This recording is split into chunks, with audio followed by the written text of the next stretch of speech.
Bayan, kaugnay pa rin po ng Bagyong Tino, makakausap po natin si Assistant Secretary Bernardo Rafaelito R. Alejandro IV, ang Civil Defense Deputy Administrator for Administration. Sir, magandang umaga po sa inyo. Yes, good morning. Magandang umaga. Kamusta po yung mga naging paghahanda para dito sa Bagyong Tino, sir? Oo, kahapon pa lang ng umaga or Sunday, na-monitor na natin itong bagyo at nagbigay naman tayo ng mga abiso sa lahat ng mga region or probinsya na dadaanan o tatamaan nito.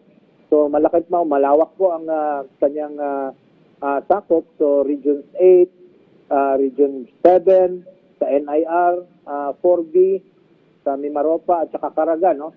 And Bicol Region ay binabantayan natin dito sa epekto niya. So ngayong umaga po, meron na po tayong initial information from the field na halos 371 barangays po ang directly affected nito, and we expect na dadami pa ito, no? Kasi tumatanggap pa tayo o nakakakuha na tayo ng mga initial report based sa impact kagabi hanggang ngayon.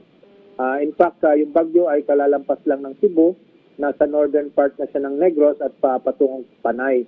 And so far, nasa 387,000 individuals or 130,000 families po ang nag-conduct or nakasama sa ating preemptive evacuation. Ibig sabihin na kahapon pa hanggang kaninang umaga, kaninang madaling araw ay nagkaroon ng mga preemptive evacuation sa mga iba't ibang lugar, no, na tinamaan nitong bagyo. So far, meron po tayong 362 evacuation centers at meron po tayong 32,000 individuals na nasa mga evacuation centers ngayon. But yun nga, sabi ko nga, initial data pa lang ito at dahan-dahan pong pumapasok yung mga updates galing sa mga regions natin. So far, wala pa pong major incident reported, but may mga initial report na tayo, lalo na sa Region 8, no? Kung saan tumama sa southern Leyte, kung saan tumama itong bagyo, may mga reported impacts na tayo, but binavalidate at nagkakaroon sila ngayon ng rapid assessment para malaman yung extent ng damage or epekto sa kanilang mga lugar. Well, Asik, hindi po ba mas mahirap yung sitwasyon ng ilan nating mga kababayan? Doon naman kung maalala po natin, nagkaroon ng lindol dyan sa lalawigan ng Visayas, ano? At yung iba nating kababayan dyan, hindi pa rin bumabalik sa kanilang mga tahanan at mga ibang gusali dahil nga sa hindi pa ito safe na puntahan. Mas mahirap po ba yung sitwasyon ng mga kababayan natin doon, lalo na ngayon na meron tayong Bagyong Tino na binabantayan? Oo, yung Northern Cebu ang tinitingnan din natin, ano? Kasi meron nga mga camps pa tayo doon because of the earthquake. So marami po tayo, halos 15 to 18 camps yung minamanage natin. But dahil meron ng bagyo, nagkaroon muna sila ng decampment at pumunta muna sa mga safer na lugar, no? Sa mga kamag-anak, sa mga ibang evacuation centers, dahil yung iba nasa tent city. So medyo mahirap po at ito doble nga, no? But we are doing everything na masuportahan ito, yung mga LGUs na ito, para mabigyan tulong itong mga ito. So tuloy-tuloy po at talagang doble effort lang. Hindi lang yung LGU, pati po ang national government na sumusuporta dito. So tuloy-tuloy lang po ang ating pagbibigay tulong.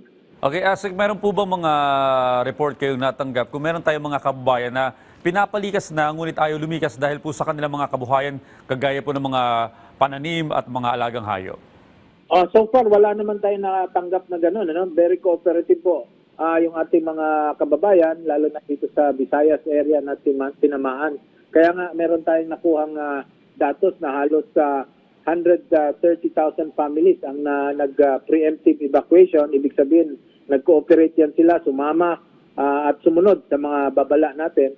Kaya po halos umaabot sa ganong numero yung nag-preemptive, no? Kaya ngayon dahan-dahan natin makuha yung mga datos talaga, lalo na sa Region 8, Region 7, and ito nga, yung Aklan, kung maalala mo, last week or 2 weeks ago, nagkaroon ng flooding sa Roa City, at yun po, nag-adviso na tayo sa kanila na medyo maging alerto tayo at bantayan yung mga flooding at mga landslide prone areas.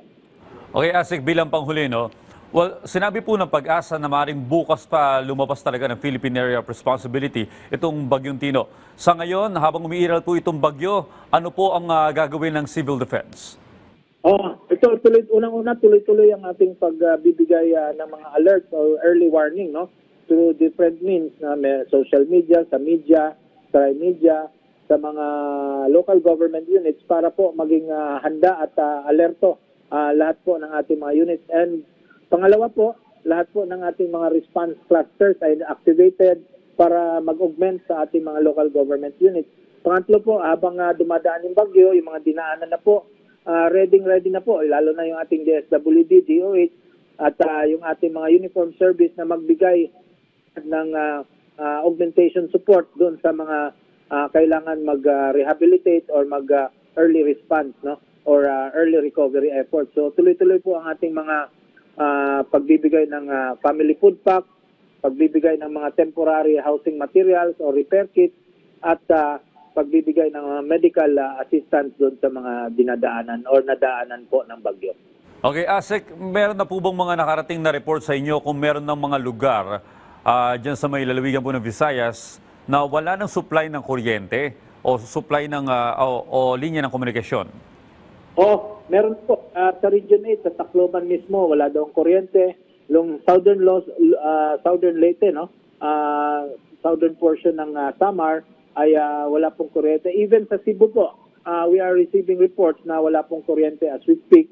But yung iba naman dyan ay precautionary. But yung iba talaga dahil nagkaroon ng mga natumbang poste, kaya kailangan po talaga as a precaution ay pinapatayan. Kaya today magkakaroon ng assessment para unti-unti pong maibalik yung mga kuryente na yan.